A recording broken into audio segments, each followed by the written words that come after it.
அப்போது சரியான வாடகை வாங்குறவங்க எக்ஸ்ட்ரா பேமெண்ட் கேட்க மாட்டாங்க. அதை விட குறைவாக வர்ற வாடகைகளுக்கு கண்டிப்பாக நம்ம எக்ஸ்ட்ரா பேமெண்ட் கேட்டு தான் ஓட்டி ஆகணும். ஏன்னா அதில் கமிஷன் இருக்குது, ஜிஎஸ்டி எல்லாம் இருக்குது.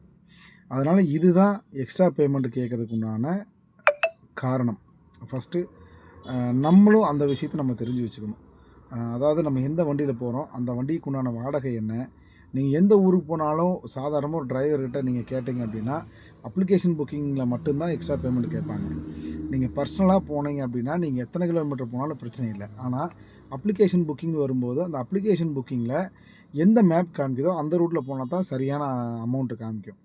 அப்போது ஆல்ரெடி அப்ளிகேஷன் புக்கிங்கில் குறைவான அமௌண்ட்டு தான் காமிக்கும். நீங்கள் ஷார்ட்கட்டுன்னு சொல்லி கூட்டிகிட்டு போனீங்கன்னா அதுலேயும் இன்னும் கம்மியாகும். அப்போ காருக்கு உண்டான வாடகை கட்டுப்படி ஆகாத பட்சத்தில் தான் எக்ஸ்ட்ரா பேமெண்ட் கேட்டு ஓட்ட வேண்டிய சூழ்நிலைக்கு டிரைவர்கள் இருக்கிறாங்க.